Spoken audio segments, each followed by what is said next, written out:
Thank you very much for inviting me here, and I'm really happy to participate in your programs. Well,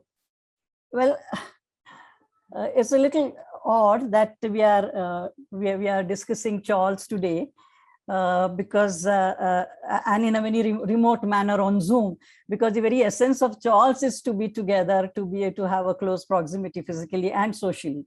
So whenever I'm asked to talk about chawls, or people ask me questions, it is usually related to the chawl neighborhoods of the textile precincts. Of course, it is a very very known precinct, and then it is evolved very well. It is very cohesive, and it has created a very vibrant ecosystem. So although the textile precinct of chawl neighborhood is more known, chawl as a building type is an ubiquitous type, and it is spread all over the island city, especially in the inner city outside the textile precinct. I'm showing this image because I like this, and it shows layers of built environment. The bottom is the roofs of the chawls, and then we see the mill precincts with their greenery, and of course the walkable apartments years back, and the tall high rises, of course, the so-called iconic ceiling. There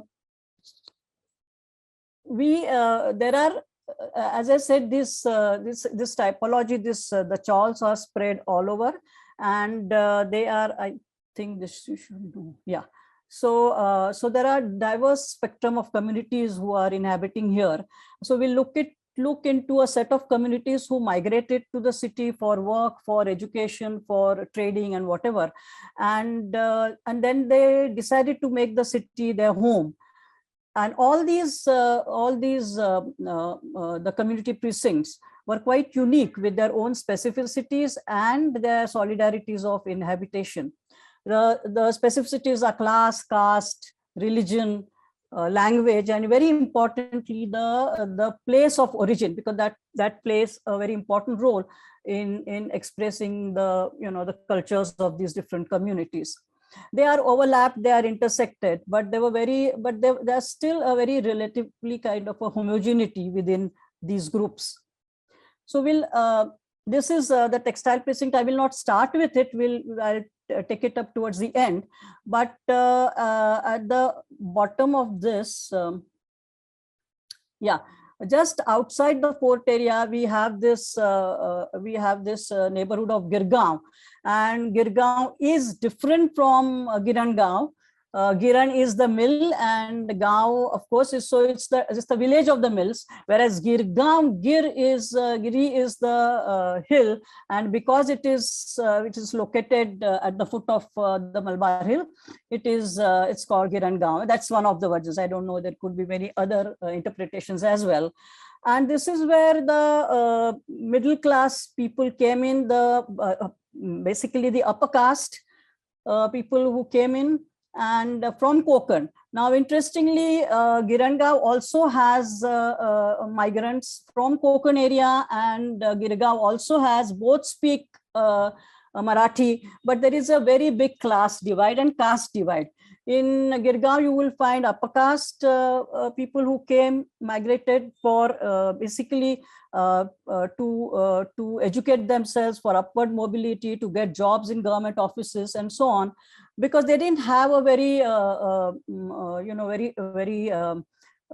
close links with the rural environment.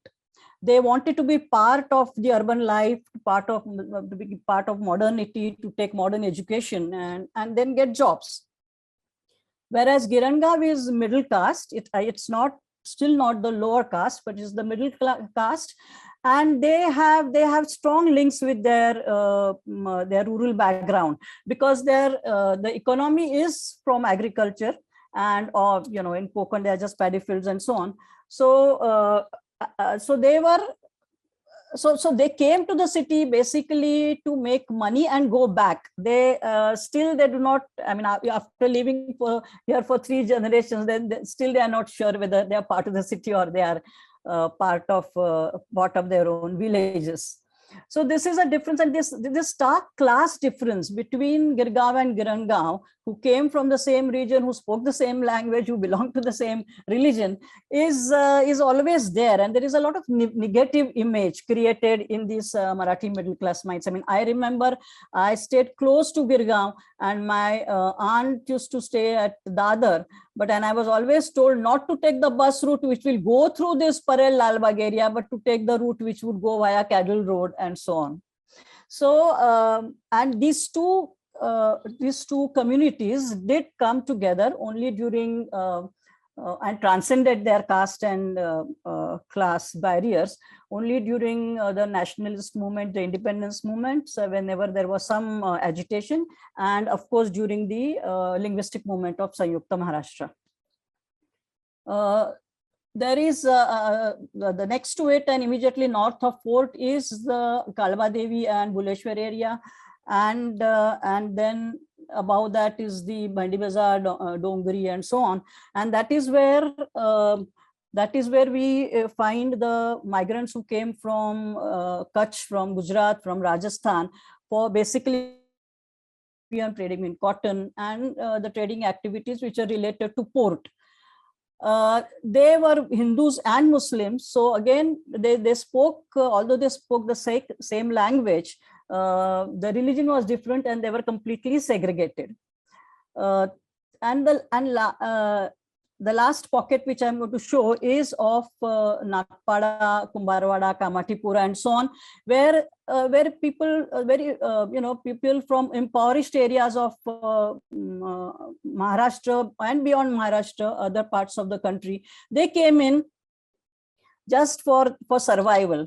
And they came as manual labor. They worked in the port, the railway workshops, they worked in godowns, and there was no housing at all. And they had to, and the mud flats and the marshy area had to be reclaimed by them, and they had their they had their thatch roof or tin roof houses.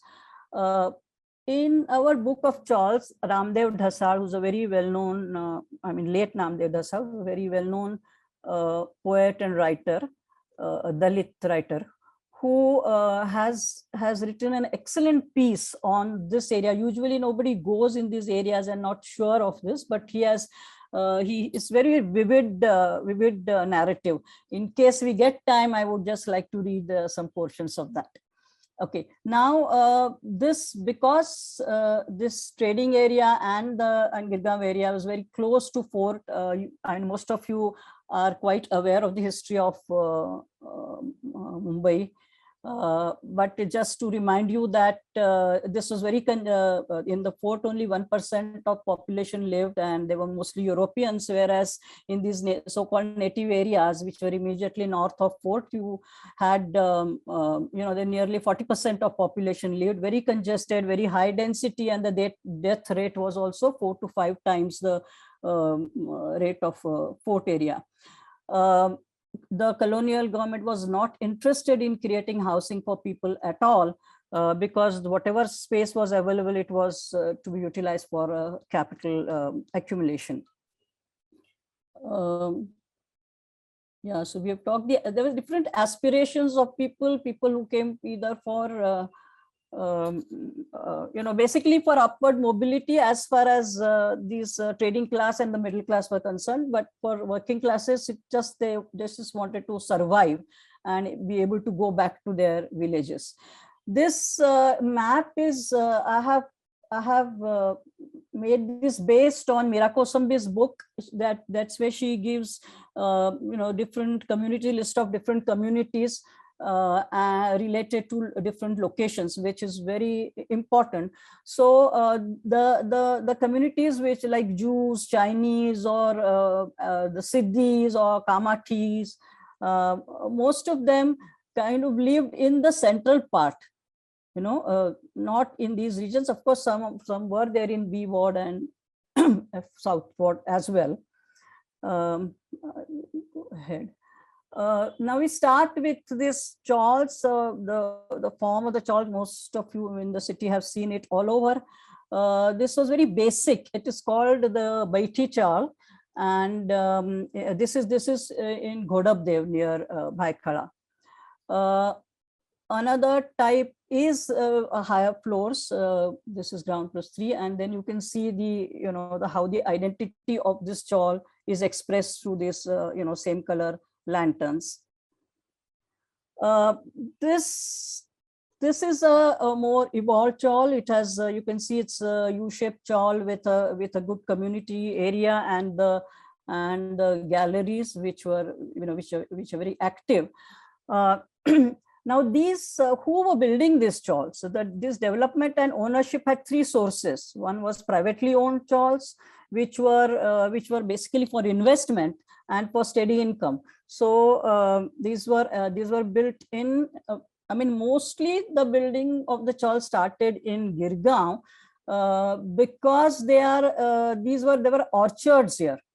Many orchards of various and part of agriculture area, and they decided to buy those lands and build chawls, multi-story chawl, 3, 4, 5-storied, and collect the rent.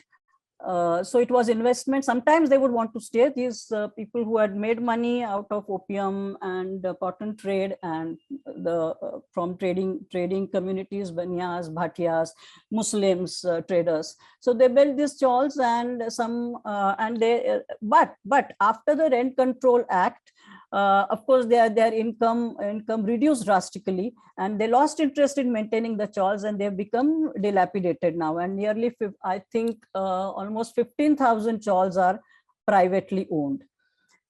This is a chawl which is specifically a caste-based chawl, which is in Girangaon. It's part of our heritage list now. This is the Kshatriya Jnati Nivas, so which is Kshatriya caste in Girangaon. And of course, middle class, educated. They're all, they're most of them are not, the young generation probably is not staying here, but because it is caste based, they don't sell it. This typology of chawl is explained in this beautiful drawing by architect Rupali Gupta. You can see that it's a very frugal form. It has these are double rooms. Sometimes you have single rooms, so double rooms with a balcony overlooking the courtyard here. These formations could be U-shape, could be E-shape, could be just parallel rows and so on. But invariably they would have an open space to look out to. There were yeah, okay. These, as I told you, these builders who built, and then they bought these wadis, orchards, and they built the chawls, and many chawls then got this name of Ambewadi chawl, Panaswadi chawl, Chikowadi chawl, and so on. What I mean by the built form of the chawl is not just the building, but the surroundings of the buildings, which actually express the entire socio-cultural identity of the chawl neighborhood. So there is a wadi, which is immediately outside. Then in a wadi, there could be more chawls, and then street, gullies, pavements, corridors, the whole thing, a whole set of things created a built form. And they would have, wadi committees, and during the sport events or festivals, there would be competitions. These migrants imported village specificities to their own neighborhoods. So it could be in the form of cultural forms and performances, or deities and temples. We saw the Kshatriya Jnati Nivas. There was a temple, old temple, which they have renovated now, and that usually the deities belong to a particular village or a district, and so on. Of course, they were what they also brought with them was language, dialect, idioms, and many eateries and shops, which are immediately, which would be on the ground floor, or which would be even outside. So this regional specificity was linked to the institution of chawls.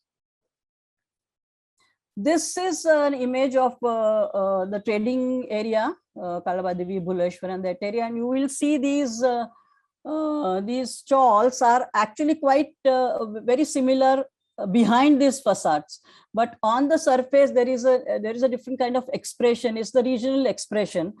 The trading community which came from Gujarat, Rajasthan is very strong and in its visual culture, unlike the Marathi culture, which visual culture is not very strong, but there is a performance culture which is more powerful. So in this area, you will see several buildings, and I'm just showing the examples. So I'm not really showing you many buildings, but there are many chawls which will have a very interesting embellishments on their facades.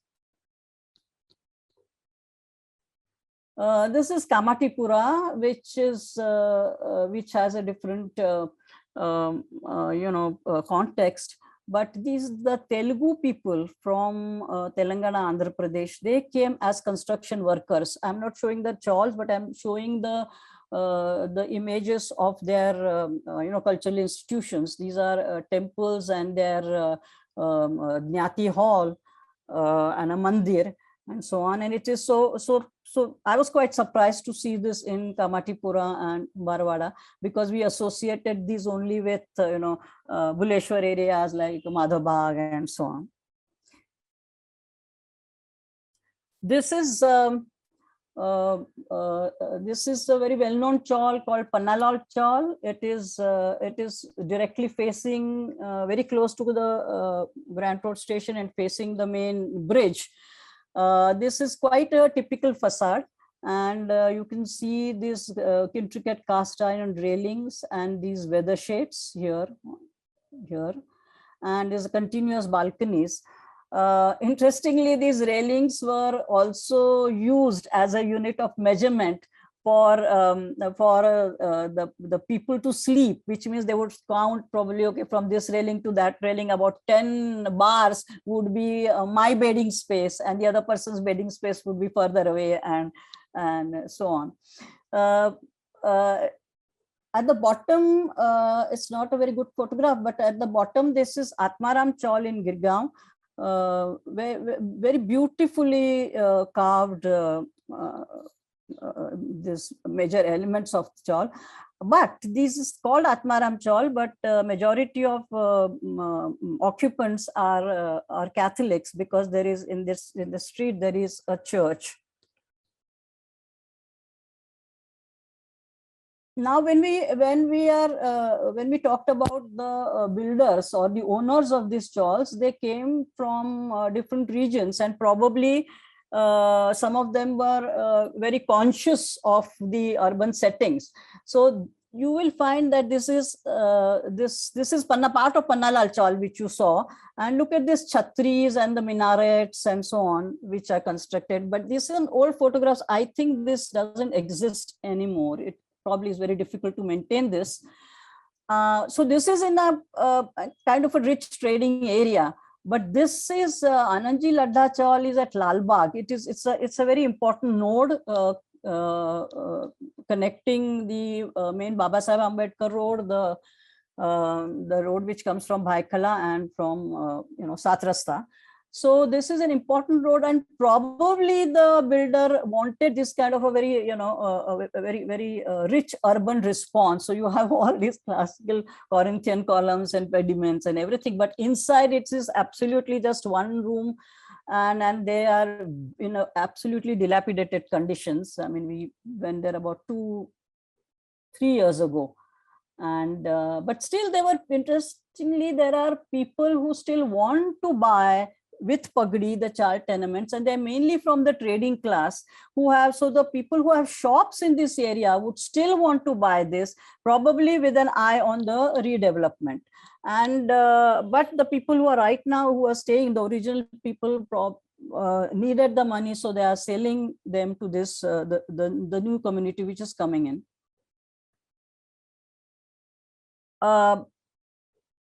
Chawls, of course, represented key movements in the national political movements, and so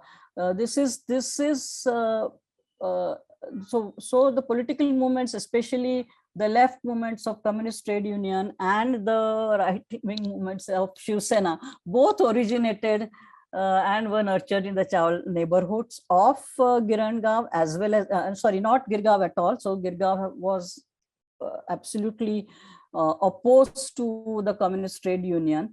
But Shiva Sena did get support in Girgaon as well as in Girangaon. Here you can see, and I can't 100% word for it, but you can see Tilak, Gandhi, Jinnah here, and this was part of the regular yearly Ganesh festivals, which was of course given this kind of a larger form by Tilak, because for nationalist reasons, and this Ganesh festival was celebrated by inviting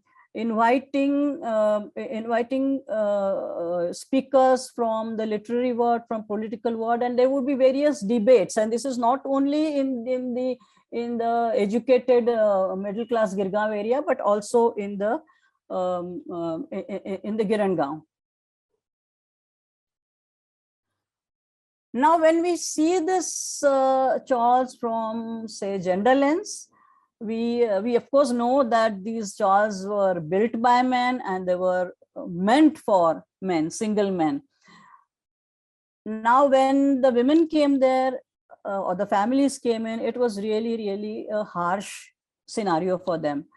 There was a constant flow of single migrants who would come, and this kind of challenges the notion of a home as only for a marital family or from a little extended family of grandparents and all. But this goes beyond that.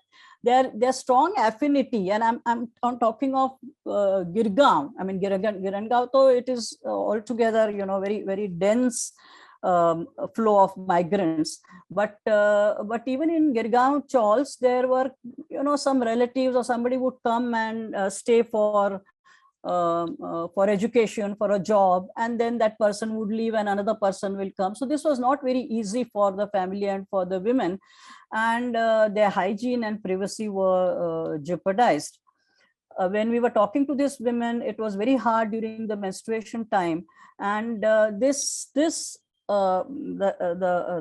inner rooms, sometimes there are two rooms, sometimes there's only one room, but when there are two rooms and there is a kitchen, there is a small mori, which is 3x3 kind of a bathing space, and that was the only, and it didn't have a door or something, it just had a barrier of 2 or 3 feet wall around, and that was the private place for the women. When it came to the kitchen was quite multi-purpose, because the married couple use the kitchen at night, sometimes by turns, and sometimes the loft was used. So one of the women told us that this is the kitchen sometimes was converted into a Rangamahal, or the loft was called the Rangmahal. But all these community spaces, I mean, although it was difficult for women in some sense, but in the other senses, all these community areas, the common areas were transformed very creatively, made into multi-purpose spaces of solidarity by women. This is the Rangmahal loft. And now we come to the chawls which were built by the government, by the colonial government. This was a project undertaken by the government after the epidemic of plague. And so all of you know that this Bombay Improvement Trust with the Port Trust were given the mandate to demolish the slums and make about 50,000 tenements to accommodate 250,000, so 250,000. So 50,000 tenements for 250,000 people. That was, of course, not achieved. And Bombay Development Directorate created about four clusters of what we call as the BDD chawls. So here is the statistics here, that there are 200 so in the four clusters of BDD, Delisle Road, Shivri, Worli and Naigaon, you have 207 chawls, and about 16,000 rooms. So when BIT was supposed to provide 50,000, they actually provided only 21,000 new tenements, and while they actually demolished more than that. So they did not even that they did not meet their target, but they actually could not house the people they had dehoused. These are BIT chawls. One is near Bombay Central, the other is near Shivdi. You can see the built form, and what I mean by the built form, as I explained earlier, is the building and the surrounding area. It is, I mean, compared to the buildings which are called the redeveloped buildings, these are very generous spaces. This is the BDD chawl. This is a very old photo, about I think more than 10 years, and this is around 5 years. I haven't taken a recent photograph, but again the skyline is changed drastically. These foreground, you see the chawls of BDD. I think they're 120 or odd figure, and you must have all read recently, about a couple of days back, that the groundbreaking ceremony has happened and the new construction would be starting. There's a lot of politics, and it has a long history, long recent history of redevelopment. It should and Mr. Shirish Patel and Sulakshana Mahajan actually had gone to the court to show how this development is going to be totally destructive, not only to the people who are living here, but even for the entire city. The positive aspect of the BDD chawls was that it allowed, no, I shouldn't say allowed. It was it was open for all castes and religions. So it's the first time that the Dalits got their, officially got the chawls tenements. Of course, they were rental tenements. There was a provision for the Muslims also, and the Dalit. So BDD chawl was very vibrant because of this Dalit population, and it was the birthplace of Dalit Panther movement. I don't know how many of you know about Dalit Panther movement, but you can read about it. And very young Dalit people who were artists, who were writers, including Namdev Dhasar and Raja Dhale and so on, and this really created a big stir in the literary and cultural world of Maharashtrians. But they were not easily given these on platter, so they could not have a separate buildings from the beginning, that okay, so these buildings would be for the Muslims and this building for the Dalits. But when they were actually allotting it, the officers saw to it that the Dalits were herded into one specific building and the Muslims were herded into another specific buildings. And during the 92-93 riot, the Muslim, I mean, I won't say, because they lived together for years, and it was not that it happened, totally as two sides, but a lot of Muslims actually had to leave the chawls from there, and they had to then migrate to Mumra and other places. Each of this chawl, whether it's Shivdi or Delail Road or Varali or Naigaon, had ample open spaces, and each chawl had a community hall and a large open space here. And the community hall also had a special space for women, sewing classes and so on. This is a very this is a very rich built form. If you see, this is again a drawing made by Rupali, where you can see the relationship between the height of the buildings and the open space here, the community open space here, the small community hall, and so on. And now compare this. So, and this is also, it looked like this. You can see the spaciousness in this area. And now I will show you. I got the paper cutting from 3 days ago, and this is what this is how the new development is going to come. So the built form now is going to transfer from this to this. They have been given 500 square feet of tenement each, and apparently they are quite happy. Okay. We now come to the textile precinct. As I mentioned earlier, that this is really, it offers a window to many histories of the city. And I'm going to show you this plan. This is a plan of the textile precinct, the Girangaon. This is where Dadar is. This is Mahalakshmi. Yeah, there's a race course, and this is so how did it evolve, this? So these are, and it was not even the lands, the land in many of the many locations in this area were still marshy and mud flats, and people had to actually build the land with their own hands.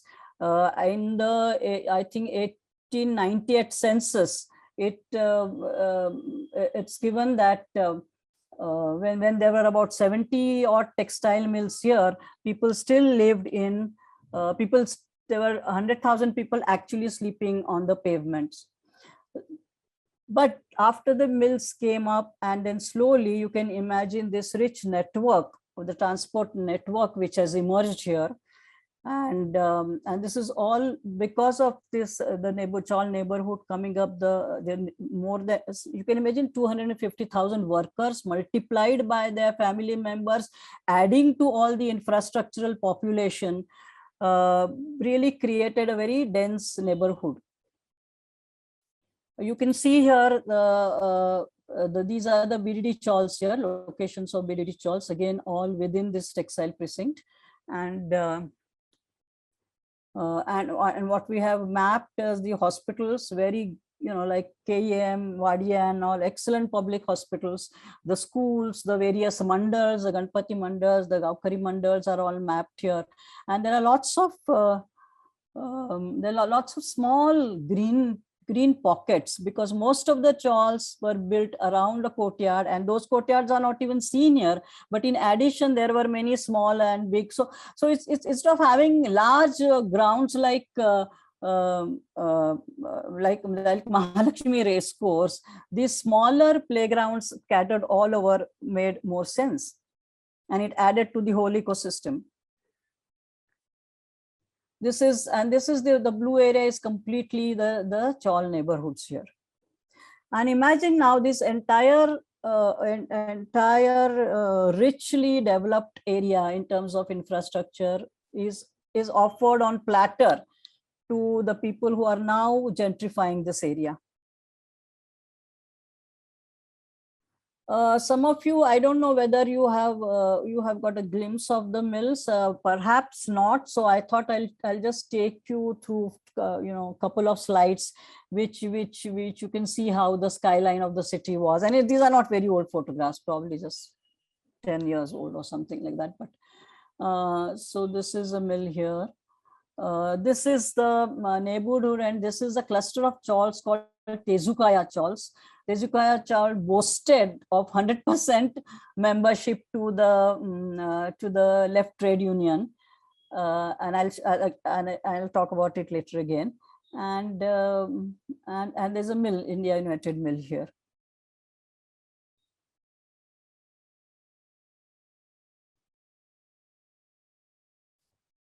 This mill was set on fire a couple of years ago. Nobody knows who did it and why. So you have now only very few government mills. All the private mills are now demolished, and they are getting gentrified. This mill still exists. This is next to the Bharat Mata Cinema, opposite these Ashoka Towers, and it's in a very bad shape. This is a little older photograph, and I have a recent photograph, but I feel very sad to show it to people. This is again the built form of the mills was very rich. You can see the various kinds of chimneys with different articulation, and each of the mill boasted of a water pond. And unfortunately, I mean, really, it's so unfortunate that that India Bulls, when they were developing, I think, the Jupiter mill, and the pond was very close to the. I mean, at least we could see it from the flyover, and I have seen it, and I think Times of India had recorded it as well. They were throwing garbage into this pond, and they completely reclaimed it.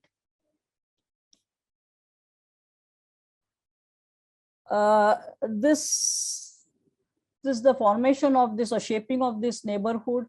We see the contribution of women is large. They're nearly 20%. In 1892, there were nearly 20% women workers in the textile mills.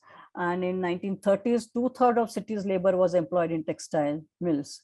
And in the 1980s, after the strike of Datta Samant, and when all the mills were closed, and that strike somehow is still not called off, but when it kind of withered away, and it was a failure, there were still 250,000 workers.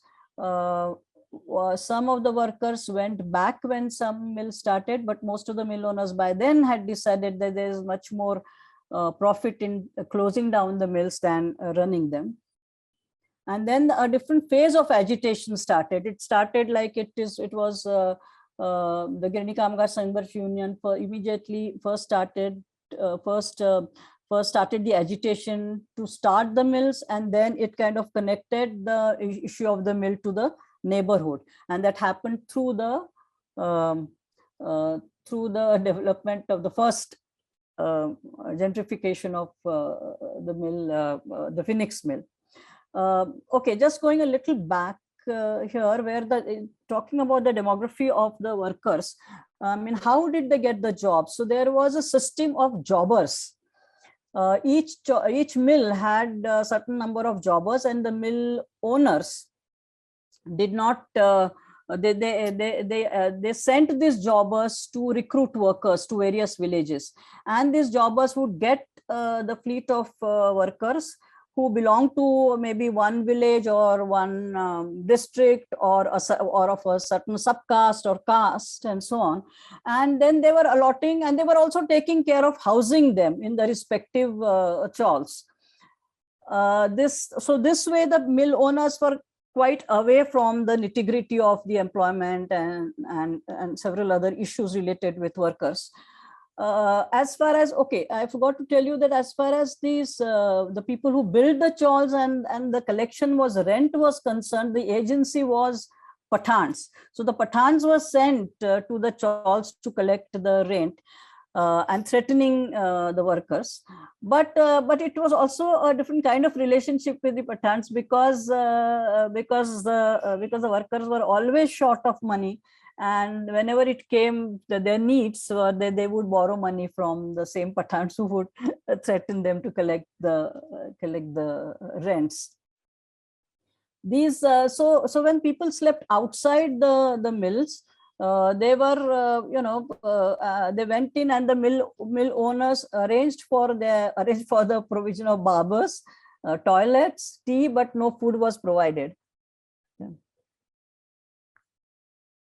These chawls I talked to you about, Tejukaya chawl. The next to Tejukaya, I mean very close to Tejukaya, is a Haji Kasam chawl. You find many chawls which who built by Muslims but occupied by all Hindu. In Girangaon, interestingly, there is this Keshivji Naik chawl was built by a Muslim family. And in that chawl, it's occupied only by the Brahmins. This Haji Kasam chawl had socialist affiliations, and interestingly, during the election, there were a lot of fights during the daytime, but evening, the same same activist would share a cup of tea in the Irani restaurants. And sometimes if they would tear the posters, they would apologize and so on, because they were next door neighbors as well. This Haji Qasim chawl is now demolished, and the again monstrous towers called Avigna develop. I think Avigna development has come up here. That was also there were a lot of issues in terms of snatching the land and so on, but we don't go into that now. If we are talking about the chawls which are dilapidated, there was a system in the repair board, that because these are cess buildings, which means people have contributed to the cess. I mean, people have contributed cess to the treasury of the government, and when the chawl needs any repairs, the repairs were done by the repair board, using the funds of this cess collection. So that was one way of maintaining the chawls after the private owners just ignored it. There has been, and it's what I'm trying to say is, it's not necessarily that all the chawls were are waiting for demolition, or there is because some people really don't want to live, but there is an upward mobility as well. You can see frugal kind of living standards changing now, and some of them realize the advantages of continuing to live in the chawls. It's quite possible now to add a toilet as well. So the main issue in a chawl is a common toilet, but that the government has allowed now to add a toilet. This is something this Ganesh Galli chawl I like, because it's nicely clustered around the Ganesh Galli Maidan.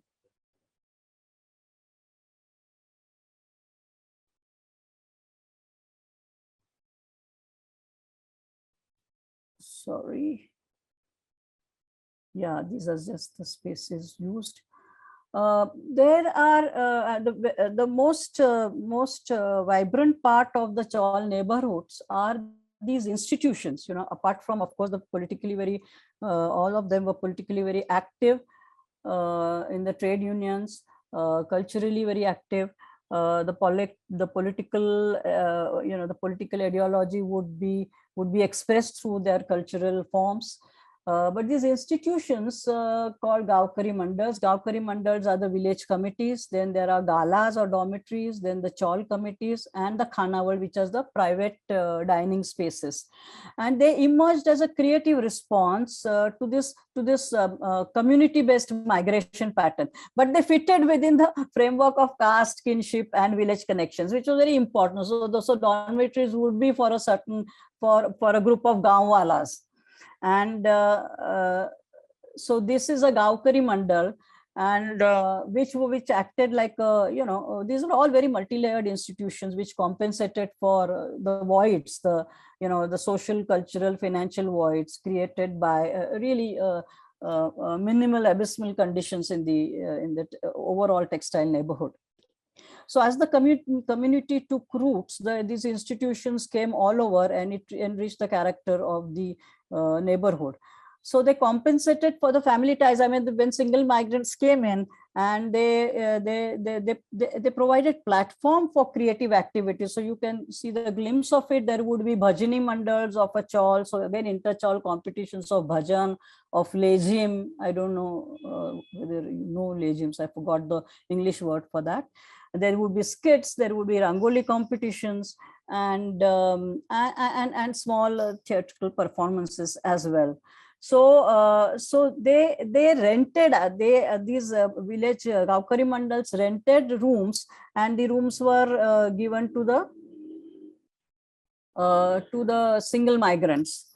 And of course, the 25 and 50 workers could live here only because they worked in shifts.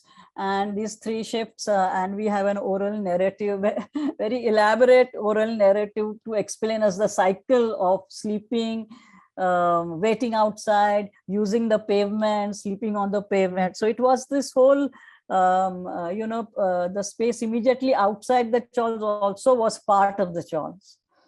And they provided cheap accommodation. So these Gaukari Mandas, after renting these rooms, they provided cheap. So this was again in turn rented to the single migrants.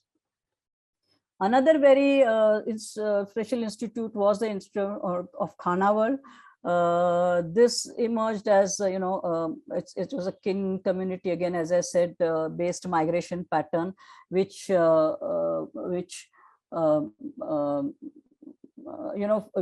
which responded to different food cultures. So Kokani, of course, there would be separate chawls of Kokanis and Ghatis as far as possible. But if there was a mixed community, then the Khanawal, the woman who was running this dining place, actually,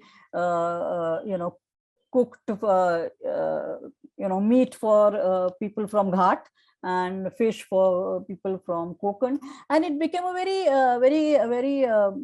interesting space, because it became a kind of a message information bureau of sorts. And so this Khanawal we have, and it ultimately this got this was upscaled by a trade union activist called Prema Purav, and she started this Annapurna kitchen, which was based on this Khanawal idea. And then those dabbas were and after the strike, the women from the mills and from the chawls were employed by her and provide dabbas all over the city. So one institution of Gaukari Mandal was completely managed by men, and Khanawal was completely managed by women. And you can see that it obviously empowered the women. This is a Bharat Mata cinema theater next to the India United Mill number 1. The expressions for their various events, they would invite cultural troops from outside the outside Mumbai. So they would invite tamashas troops, or Dashavtar troops, or even I forget the name, from Andhra Pradesh. What is it? The Yakshagana troops from Andhra Pradesh. But because of this composite culture, because of the whole layer of political activism, they modified the form of tamasha. It was called Lokanatya, and the contents were more current topics. So political affiliation to the left parties led to this composite cultural forms, and I'll show you another photo now. Because of the Communist Party having a lot of connections with other countries world over, the mill workers were also exposed to the progressive cultures, and you can see here Pablo Neruda with Shahir Amar Sheikh. Shahir Amar Sheikh was very well known. Shahir Amar Sheikh and Anabhav Sathe, and this is where you see him with Pablo Neruda. When we talk of women, because the percentage was so high, you can see they were very politically very active. It was more, of course, because of the workplace being very close to the their housing. Okay, now I will just end with touching some issues of post-industrial landscape. I will not go into why the textile mills closed down, or what were the issues and so on. That is, that's not the. Although it's very much related, that's not the immediate topic now. But this is, it started, the resistance started, and I'm showing you one instance when the Phoenix mill started, and when the when the bowling alley and fire and ice came up, that is the time when the workers, and especially the workers organization, this Girni Kamgar Sangharsh Samiti, realized that this is not, I mean, if the mills have to close and something has to come up, definitely not something which is not related to their needs. Forget about their culture, but to their needs. And there was a huge protest outside this Phoenix mill where well-known artists from Marathi middle class as well, who came here to protest. And of course, a lot of artists from Girangaon came, the other workers, of course, were there, activists were there, and I was also part of this, and we were sitting in front of this, and that one agitation really scared these people. And then the workers marched inside, so on and so forth, and then this had to be closed for a month. Of course, it restarted, and we know all those reasons, but it was the first time when the workers realized that that closure of the mills is not only related to the mill workers, but it is to the entire neighborhood, the neighborhood of Chawls around the mills.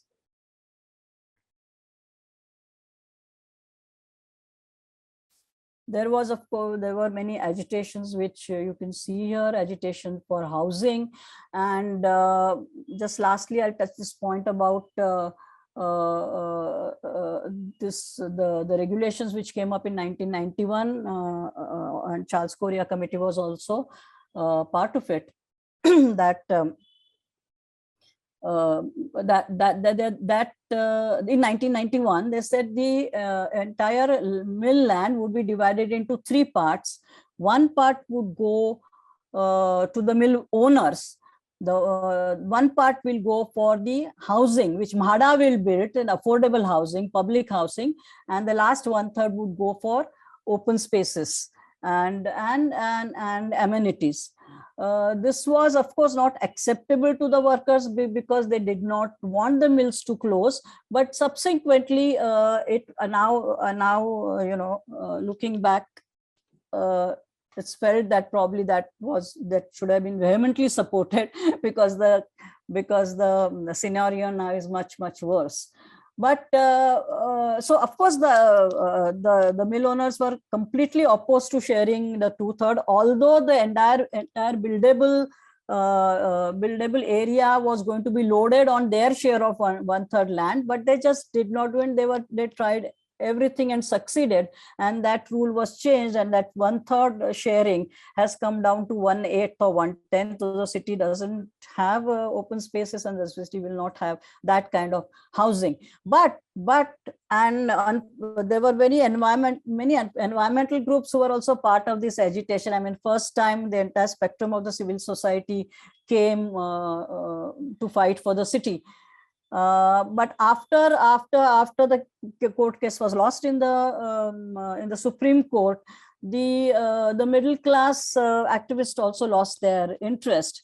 They should have actually fought for the open spaces, whereas the workers continued to fight for housing. And if not housing of that numbers, they are getting the housing now on some of the mill lands. The private mill lands are still hesitating to surrender it. But on the government mill lands, they have certain land. So you can see this. Now we will have many issues about this kind of structures for the workers, but they are very happy that they also now have got accommodation in a tower.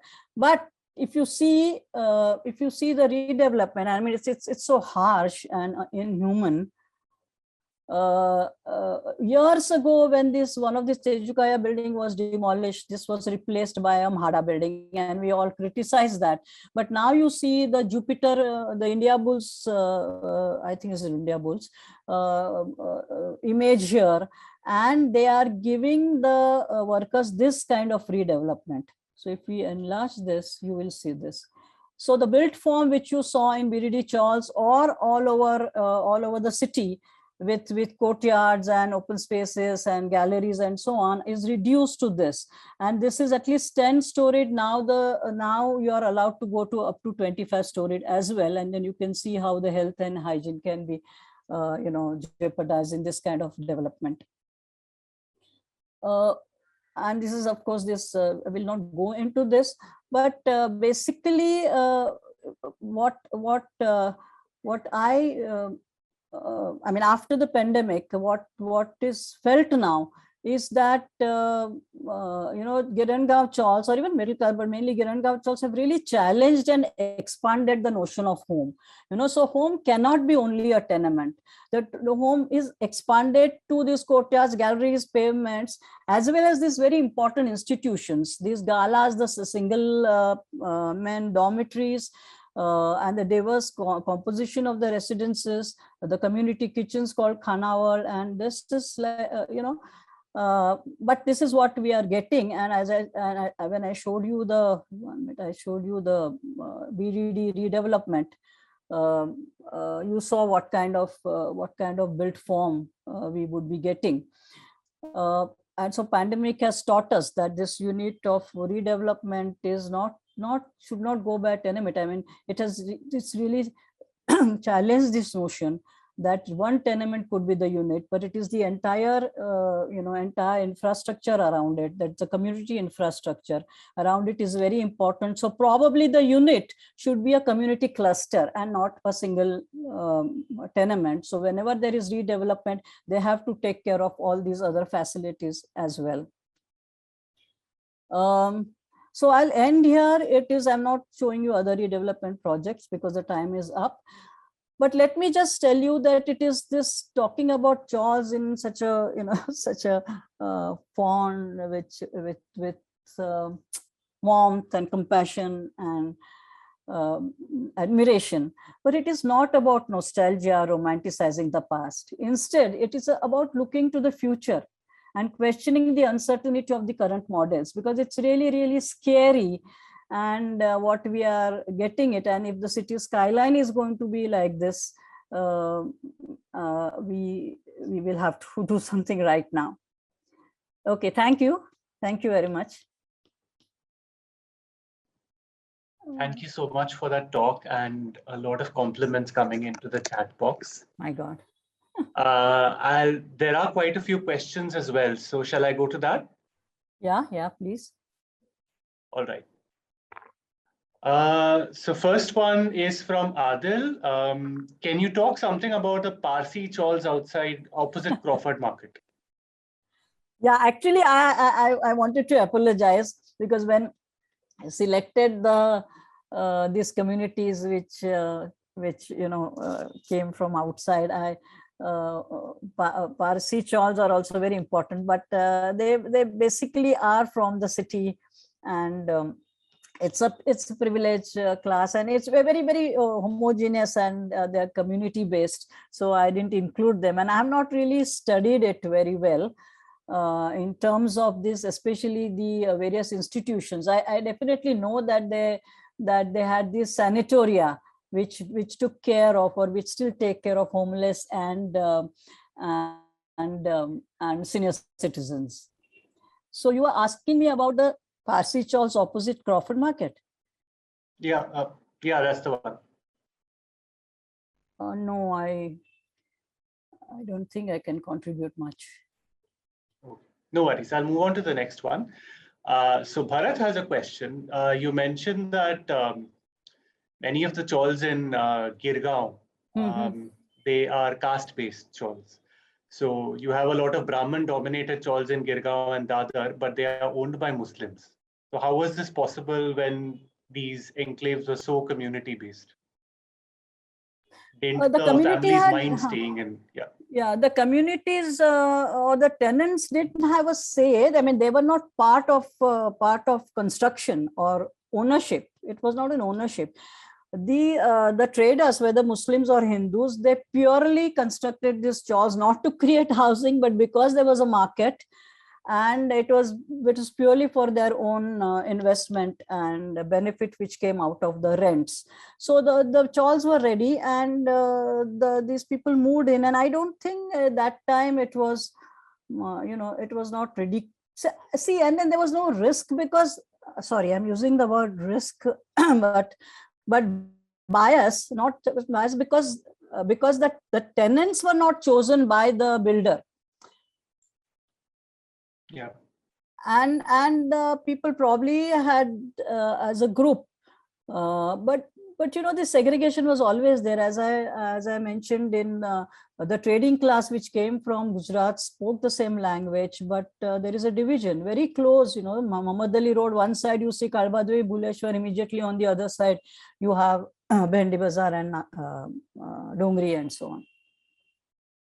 And but let me tell you a story where when we were talking to these people, the Brahmin dominated chawls, and they were celebrating some 100 years or something, and one of them told me this story about this Muslim ownership, and he also some kind of a gossip that the Muslim the owner had a wife who was who he wanted to please, and so this chawl was constructed for her and so on. But they wanted to erase this history. They were coming out with a publication on the occasion of 100 years or whatever. They wanted to erase that. They wanted to erase that it was constructed by a Muslim, because now it has a different name altogether. And a more elemental question, how did the word chawl originate?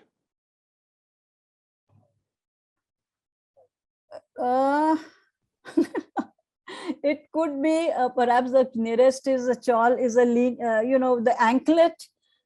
In Marathi, an anklet is called a chawl, so which is made up of beads, a string of beads.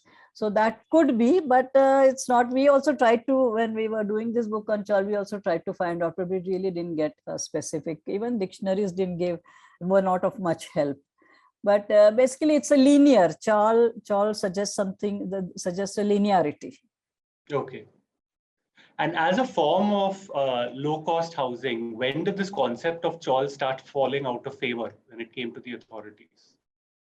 Because you still see chawl-like structures built in the 50s and 60s, but you don't see them of late. Like MHADA does not build anything that can be categorized as a chawl. So when did it start falling out of favor? MHADA stopped building anything,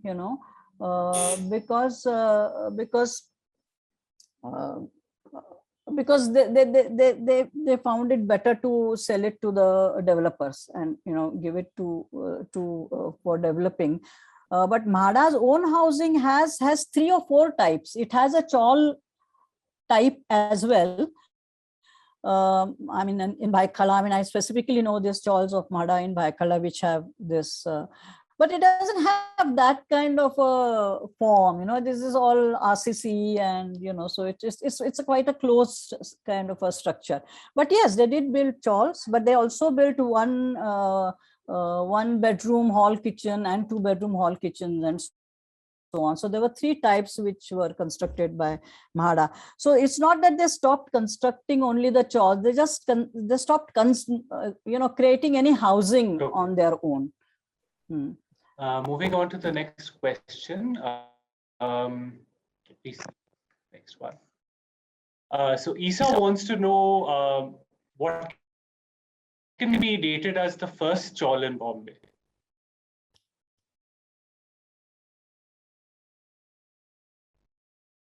I don't think we have gone into that. Okay. Yeah. Some of the earliest ones, perhaps, if not the first one. This Keshavji Naik chawl in Girangaon, which is 100 years.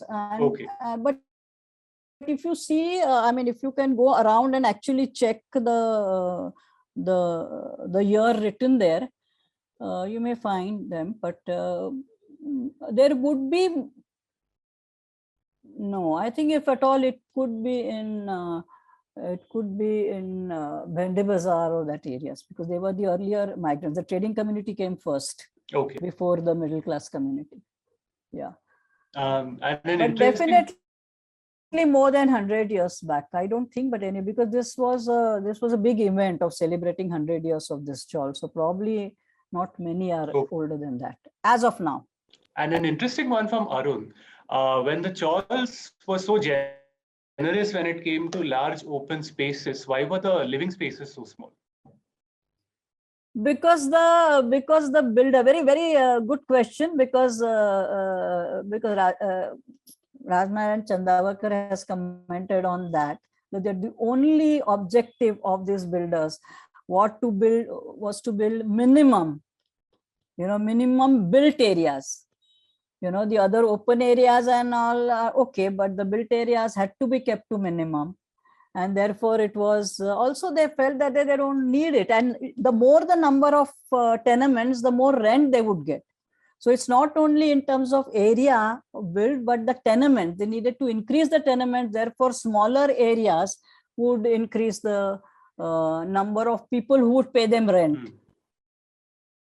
And then a somewhat related question again from Isa. So were chawls designed by architect? He has read that many builders and contractors made chawls in their own name. For example, the Tejukaya chawls. Yeah. The names of the chawls were always after the builders. Therefore, you find many Muslim names as well. So that was a pure business. Okay. So they didn't create housing for a certain community. They constructed housing in order to get profit out of it through rent. So there was, in that sense, no connection between the builder and the people who occupied it, because the builder never lived there. And one from Farah, who would like to know your view on the impact of public transit projects like the metro proposed through the Girangaon and Kalbadevi areas, the impact on the chawls. No, why chawls? All the buildings are affected. I mean, constructionally, if you say, and especially Girangaon people, especially people in Girangaon have. Sorry, what happened? People from Girangaon are have shown more interest in moving out of it. Moving out into cooperative societies or the real estate market. And they have done it. Because, as I said, it's very different from the Girangaon community. This Marathi community of Girangaon came for upward mobility, and then even in the marriage market, staying in a chawl is something considered negative.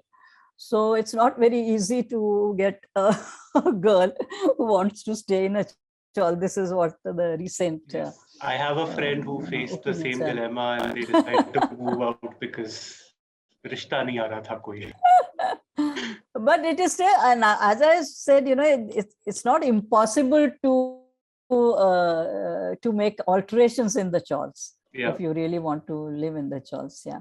But they have moved out. The older generation probably is living, or the new. But this is the truth of the day is that most of these tenements in the chawls in Girangaon and now in Parel Lalbagh also are sold to the trading community, because the trading community who lives in, who has businesses in that area, is very much interested in having the residences. This is unlike the middle class, salaried class, who would want to move to a self-contained flat and don't mind commuting to work.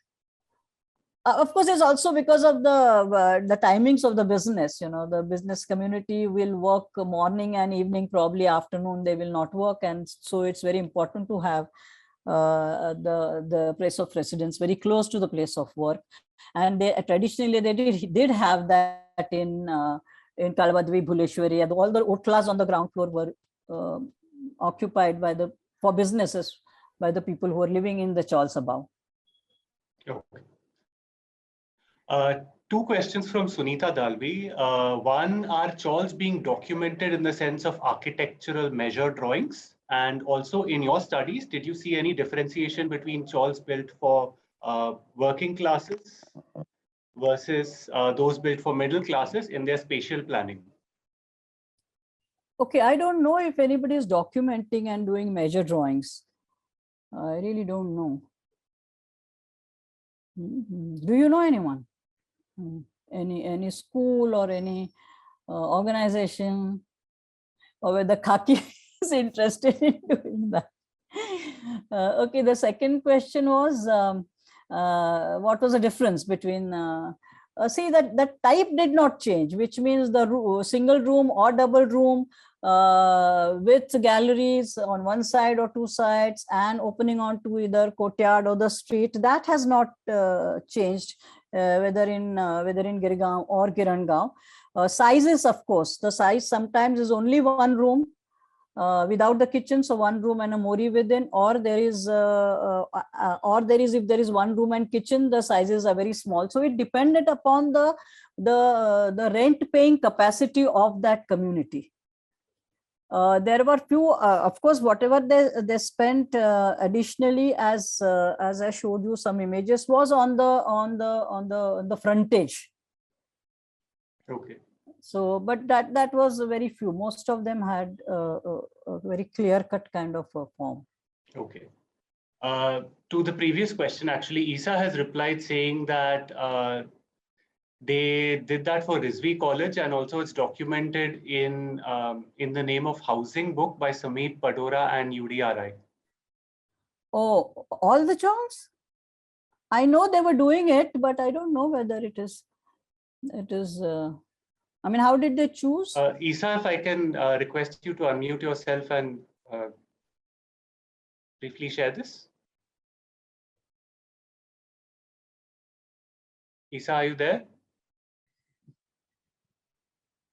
Rohan, I can jump in if you don't mind. Yeah, sure. Go ahead. Yeah. So Rohit here, ma'am. So I think like what Isa is mentioning about the book in the Name of Housing. So yeah, not all the chawls. There were some specific chawls which were documented. So yeah, not all the chawls. That was Very based on specific. psychology regarding the material, the community, and the spatial planning. So they had selected few of them on this criteria. Okay. I should look into that book again. Yeah, it's very beautiful book, ma'am. Sure. Yes, Thank you. yes, I had it. Another question we've received is, are there any equivalents of chawls in other cities in India or in other countries of the world? Yes, they were called tenement housing, and you have examples in London. Our book does have a chapter by Frank Colon on the tenement housing. They're not called chawls, or they were not specific community based or cultural or politically active. It was basically they called tenement housing, where people lived. Here it was because of the migration, because of this tensions of migration, making a new home. See, this is the Girangaon people, the Girangaon workers. In spite of living here for generations, they still don't consider this. I mean, now of course with redevelopment they have to ensure their their legitimate right. But otherwise, when I asked one of them that you lived so long with this family, and why did you not think of taking a kholi for yourself? He said, no, this is a kholi. Our ghar is in the village. So there is a difference, the ghar in the village, but the kholi here. So it really completely, it tells us about their attitude towards staying. They stayed like migrants because they went to, and they had this kind of links which the middle class did not have. They didn't need to have. But every year going, and I've seen even in the younger generation of mill workers, they also have a tremendous affinity towards their village deity, village jatras, fairs, festivals. And so that's it, yeah. So another compliment that we have is that this was a fantastic presentation and lovely session, but that each time we speak about chawls in Mumbai, there seems to be at least one chawl less. So then my question to that would be that if this is to survive as a form of housing, how can it be viable considering how people's needs are changing? See, we are not, I don't think any of us want to build chawls exactly the way they are. And that's why I was talking about a form which is a community-based form. And we really need that. I mean, even if you are talking of cooperative housing or builder-driven housing, you need community spaces. And over the last year, we feel the need very strongly. People don't have spaces to get out of their houses, even if it's a 1-bedroom housing colony. I mean, every colony doesn't have an open space outside, a garden outside. So we were completely locked in our own houses. And therefore what I was suggesting is that you don't see a tenement as a unit to create, for new housing. It's not only for redevelopment. Any new housing, we should not go by 1 BHK, 2 BHK, or what's it called, by the prices of it. But it is mainly we should see as an ecosystem which is required now for it's not only poor required, the rich also require. And therefore, when the chawl residents today demand rehousing, see, finally, unless they give consent, the builders cannot construct. Yep. Right now, the negotiations happen only on the ownership, and which is very important. The biggest advantage they have is that it becomes an ownership property, not the rental property, which gives them the liberty to sell in the market anytime they want. I mean, we all do that, so I don't want to blame them, but that is, and also that's where they get, with a private toilet, the ownership right, and what else? That's all. These are the only two things which they are gaining out of it. And it's a new building, and they will of course go from a dilapidated or building which is repaired to a new building, but otherwise there is no advantage at all. So that's why I said that it's not nostalgia. We don't want to repeat the chawl things, but what was the essence of the chaws? That so our complexes, whether redeveloped or new complexes, should have community spaces. Why not have spaces for single women? They could come for jobs, they could come for education. Why don't we have the separate galas in the slum redevelopment project for migrant workers? I mean, so many migrant workers had to leave last year because they couldn't afford the rent, and they were scattered. But if there is a community space like this, which could be, or I mean, I don't expect the classes will mix, but these requirements are, is of both the community, both the classes, the middle class, the upper middle class, as well as the lower class. So work from home now. Where are the study spaces? I mean, where did they study over the last year? What did the students do? So if there are these community spaces, which we have been always talking about as the Women Architects Forum through or feminist movement, they're always talking about these spaces which are required for women shelter houses. Some shelter space should be provided, and all this cost the builder should bear. I mean, the negotiation should happen like this. But and let me tell you, for BDD Chawls Worli, now that it has gone out of the hands, we tried our level best, to talk, and especially Shirish Patel and Sulaksha Vayan have gone to the court, but the court also requires somebody local. When we all saw a big model of the constructions which is going to happen, UDRI had got these models made, and they were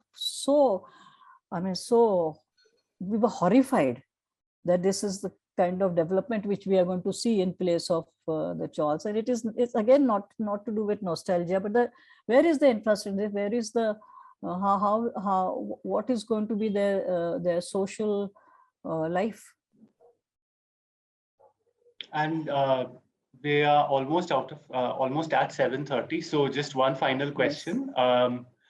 There's been a lively discussion going on in the chat box about popular literature and movies that cover life in the Chawls. Any that are your personal favorites? No. Or not just in terms of fiction, but even in if somebody wants to read more about the Chawls as a living space, about their history, about of course, Ravan and AD everybody knows. But in Marathi, most of the Marathi literature in the 60s or something would definitely have have some connections with the chawls. And there is a lot of, I mean, Gujarati literature has, I don't remember the names offhand, but they have many examples where the stories are, the stories revolve around the chawl living. And there are many poets who have written poems on the chawl living. And Marathi literature, yes. I mean, often I can't tell you. There is not a, okay, this is a novel on chawls. It's not like Ravan and Eddy, but it just comes because it's part of the life. Anyone who has lived in the chawl, who had lived in the city for, last 30, 40 years would have some roots with the chawl living. My grandfather came from, not Konkan, I mean, he was from Palghar Vasai area, but he came for education. He lived in a chawl in Girangaon. Did his MA. He had his he became a principal of Aryan Education Society's boys' school, and on his own, then he started the first girls' school in Girangaon called Sharda Sadan. So, so yes, if I were to write about him, the chawl would play an important part. And in my childhood, very often when my parents wanted to leave me somewhere, they would leave me with my grandparents who lived in that chawl on French Bridge. Big rooms, but big rooms. So our viewers are filling in now with comments on literature that people can read or watch. Yes, yes. I would also like to remind myself about that. Okay, so that's it for the questions largely. There are a lot of compliments. Thank you. Thank you very much.